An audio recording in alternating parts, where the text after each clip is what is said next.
Hi friends, welcome back to my channel. If you're new here, I'm Danielle, a DIY obsessed homebody, mom of 3, and the creator behind Wire and Rose, where I share elevated but budget-friendly projects. Today I'm finally sharing one of my most requested original Easter DIYs, this giant Mod Podge Easter bunny that Instagram went crazy for. So let's hop into it.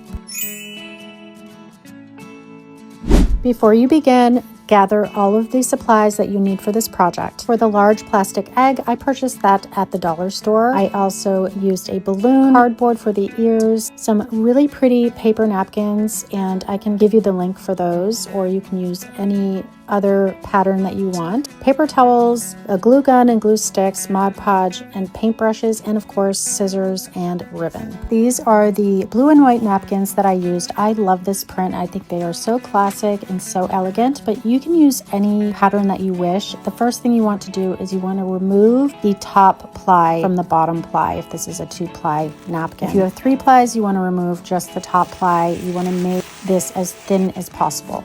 The first thing that I decoupaged was this large plastic egg, and an idea I had after the fact was you could actually open this and put some rocks on the inside if you want more of a stable base. So we'll start by adding a layer of Mod Podge onto the plastic egg, and then you can either cut out smaller portions of the design and piece them together, or I was very impatient and I just laid an entire napkin over the plastic egg. Once I covered the entire thing, I added more Mod Podge over the top and I allowed that to dry.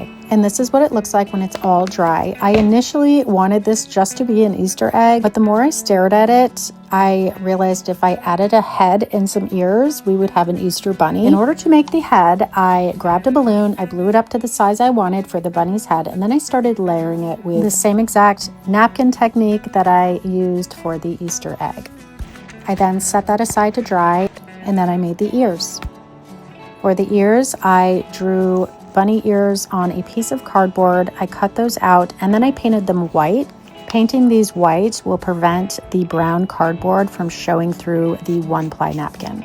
I applied the napkins to the ears in the same exact way by painting a layer of Mod Podge onto the cardboard, and then I wrapped the cardboard with napkins, and then I applied another layer of Mod Podge over the top, and then I set those aside to dry. Once they were completely dry, I folded down the bottom of each ear so that I had a flat base to glue the ear to the balloon. So we're just applying glue from your glue gun onto that folded part of the ear and then attaching it to the top of the balloon. And depending on where you want your ears to sit is where you're going to place them, and you'll want to hold those down until they are dry. To secure the ear further, I added some more glue in the creases and allowed those to dry. Next, you'll attach the second ear in the exact same way. To make this ear even sturdier, we're doing the exact same thing and adding extra glue around the seams. So we're almost there. Now that we have the ears on, we're going to really let that dry, and then we're going to see how this looks on top of the Easter egg. And this is where I kind of panicked because I popped the balloon, and yes, it totally deflates and looks very questionable. I deflated it. But you can't panic, because that's when I realized I could stuff the inside with paper towels to bring the shape back and make it really sturdy.